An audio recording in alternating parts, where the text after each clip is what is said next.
और सभी अनुसूचित मोर्चा अध्यक्ष, महिला किसान मोर्चा, सभी कार्यकर्ता बंधुओं, हम लोग रामलला की नगरी में हैं और रामलला की नगरी में पूरे भारतवर्ष में सबसे ज्यादा सदस्य बने, ये हमारी प्रतिज्ञा होनी चाहिए।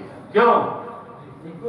क्योंकि लोग कहते हैं, हम नहीं मानते उसको, कि बीजेपी रामलला के वहां पर हार गई, ऐसा बोलते लोग। उनको बताओ कि ना हम हारे थे ना हम हारेंगे, हम जीते थे और हम जीतेंगे, क्योंकि रामलला हम आ गए और मंदिर यहीं बना गए आपकी कृपा से, और मंदिर यहीं बना गए।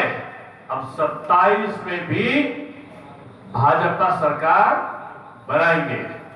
ये संकल्प लेने का ये अभियान, ये सदस्यता महाअभियान है।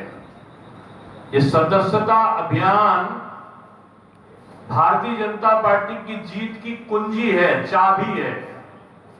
जितनी ज्यादा सदस्यता होगी उतनी बड़ी जीत होगी। इसके लिए घर घर जाओ, घर घर लोगों के पास में अपने सदस्यों को बनाओ। 7 साल पहले हम लोगों ने इस तरह मोबाइल को काम करते 8 साल पहले देखा था क्या? हम लोग उसका प्रयोग इतना शुरुआत हो गई थी, नहीं देखा था। मोदी जी आए, लोग पूछते हैं क्या किया? बदल गई है अयोध्या। चौड़ी चौड़ी सड़कों से निकलते हुए एक ही रंग में पुता हुआ, और चारों तरफ देखो तो बड़े बड़े पुलों का निर्माण हो रहा है। चारों तरफ देखो तो वाल्मीकि जी का एयरपोर्ट है, तो रेलवे स्टेशन भी 5 स्टार से कम नहीं लग रहा है। बदल गई है अयोध्या। और रुधौली का तो शेर आपके साथ में है। रुधौली के कड़ कड़ में हम लोग कभी सोचा था ना कि गांव में बिजली आएगी? कभी सोचा था? गांव में डाकिया आता था साइकिल से, ये बुजुर्ग लोग जानते हैं। इसमें पिक्चरों में हम लोग देखते थे, राजेश खन्ना साइकिल लिए आ रहा है, डाकिया बना हुआ, डाकिया डाक लाया, डाकिया डाक लाया, डाकिया डाक लाया। पूरा गांव इकट्ठा हो गया कि चिट्ठी आएगी, चिट्ठी आएगी। पता चला महीना भर बाद बच्चे की हालचाल की चिट्ठी आएगी। अब क्या है? मोदी जी ने मोबाइल बाबा को तैयार कर दिया है, सेल्फी ले लेके। और ये मोबाइल बाबा में अब दादी अम्मा अपने लखनऊ में बैठे हुए पोते को रात को लोरी सुनाती है, कहती है, वीडियो कॉल करती है, और वीडियो कॉल में कहेंगी, चंदा मामा दूर के पूरी पकावे पूर के।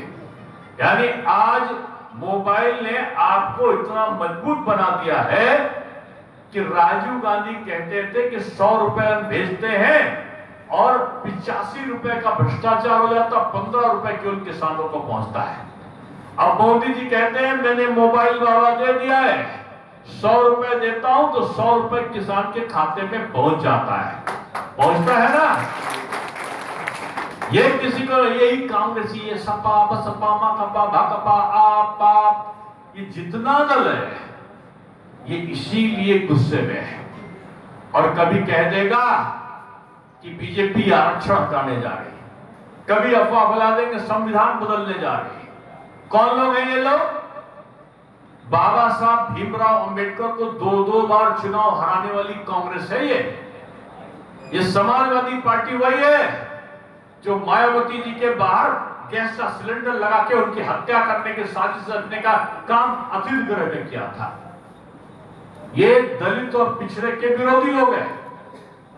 पिछड़ों का आरक्षण और अनुसूचित का जो प्रमोशन का आरक्षण खत्म कर दिया।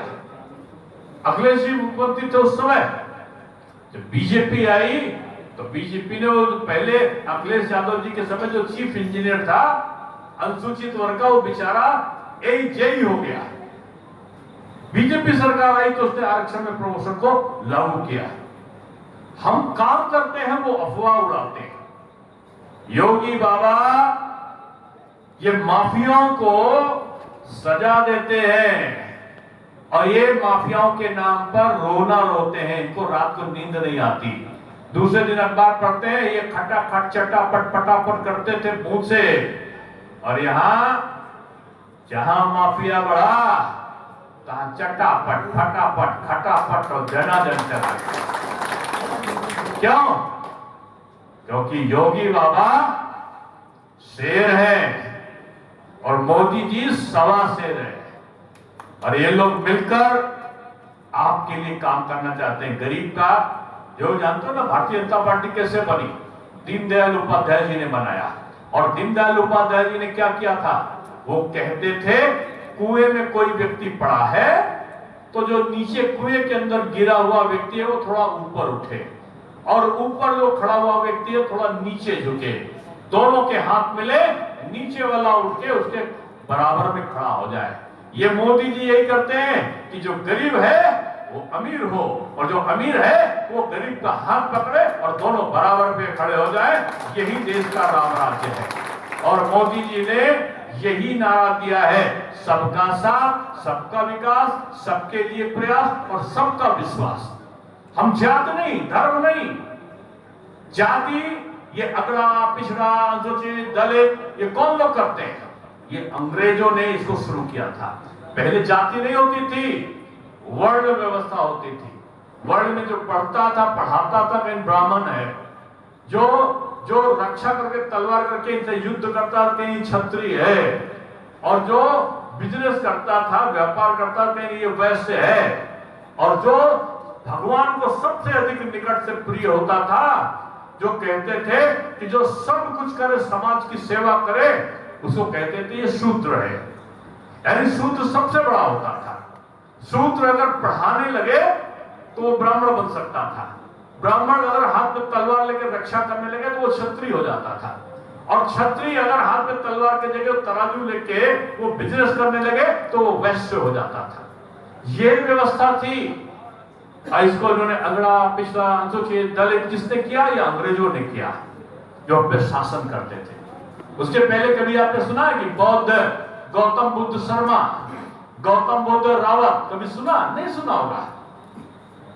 क्या कभी रामचंद्र सिंह नहीं सुना होगा? भगवान रामचंद्र सुना होगा। ये लोग हमको लड़ाना चाहते हैं। किसको? जो सनातन धर्म को मानने वाला है। खासतौर से हम हिंदू और मुस्लिम नहीं करते, मुसलमान भी हमारा भाई है जो राष्ट्र के लिए समर्पित होता है। लेकिन ये नेता हिंदुओं को काटो, डांटो, बांटो, छाटो, अलग करो और इनको आपस में लड़ा दो, ये साजिश कर रहे हैं। ये बांग्लादेश हिंदुस्तान को बनाना चाहते हैं। ये चाहते हैं कि अनुसूचित झगड़ा करे पिछड़े से और पिछड़ा झगड़ा करे सवर्ण से। इसलिए सारा जो नाटक है ये सबको बोलते, हाथ में किताब लेकर राहुल गांधी सबकी जात पूछते हैं। जब इनकी जात पूछने लगी तो वो झगड़ा करने लगे। ये जानते हो क्या?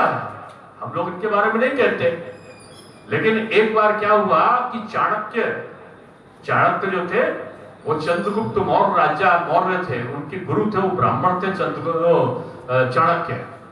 और चंद्रगुप्त मौर्य को जैसे मतलब ना मौर्य शासनकाल अगर मान लो तो उन्होंने सिकंदर के सेनापति सेल्यूकस को हरा दिया। और जब हार गया सेल्यूकस